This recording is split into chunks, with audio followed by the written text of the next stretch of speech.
नमस्कार, आप देख रहे हैं पॉलिटिकल आइडिया। मैं हूं प्रदीप कुमार। मित्रों, लोकसभा में कल प्रियंका गांधी ने जिस प्रकार से प्रधानमंत्री के एक एक सवाल का करारा जवाब दिया था, संसद में जब प्रधानमंत्री ने यह आरोप लगाया था कि कांग्रेस पार्टी ने 1937 में जब वंदे मातरम का विभाजन स्वीकार किया, उसी का परिणाम था कि 1947 में देश का विभाजन हुआ। तो प्रियंका गांधी ने 37 से लेकर 1950 तक के उस इतिहास को रखा लोकसभा के सामने और एक प्रकार से प्रधानमंत्री को निरुत्तर किया, पूरे भाजपा सत्ता पक्ष को निरुत्तर किया अपने तथ्यों के माध्यम से, तर्कों के माध्यम से। वैसे ही आज जब लोकसभा में चुनाव सुधार पर बहस चल रही है, तो राहुल गांधी ने 3 ऐसे मुद्दे रखे जिसके कारण देश के गृह मंत्री अमित शाह बगले झांकने लगे, सीलिंग की तरफ ताकते नजर आए।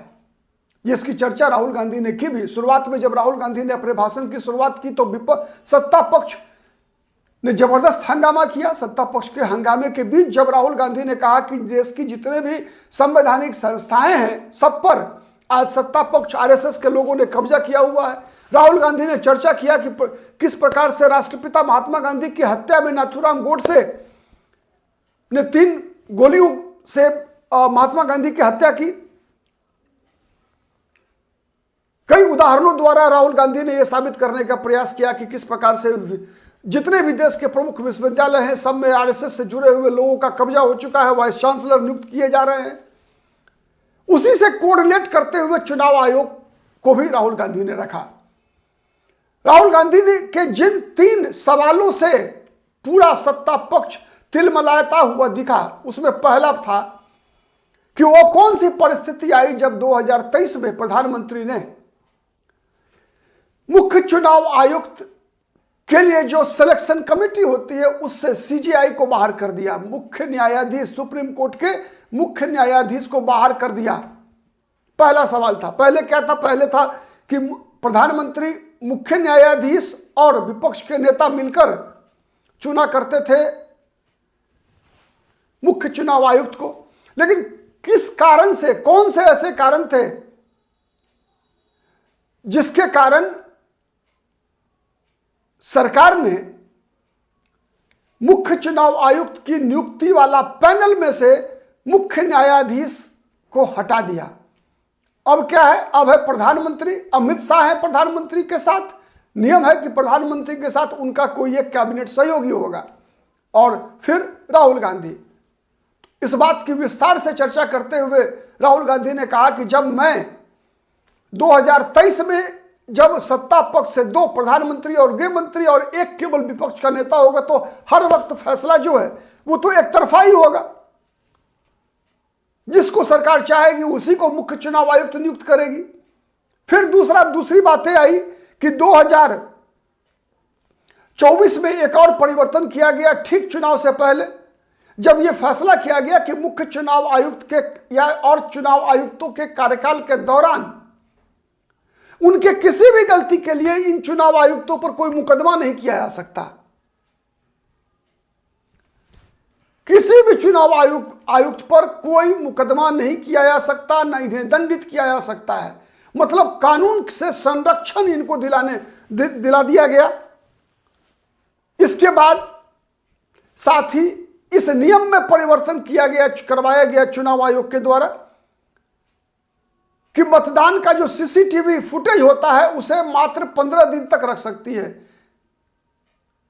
मात्र 15 दिन तक रखने की व्यवस्था क्यों किया गया? साथ ही मशीन रीडेबल डाटा प्रोवाइड करने के नियम को क्यों बदला गया? तो ये जो 3 सवाल ऐसे थे कि एक तो मुख्य चुनाव आयुक्त की नियुक्ति में सीजीआई का हटाना, दूसरा चुनाव आयुक्तों पर कोई उनके कार्यकाल के दौरान उन्हें दंडित नहीं किया जा सकता, कोई मुकदमा नहीं हो सकता, ये दूसरा सवाल। तीसरा सवाल था कि सीसीटीवी फुटेज और मशीन रीडेबल डाटा।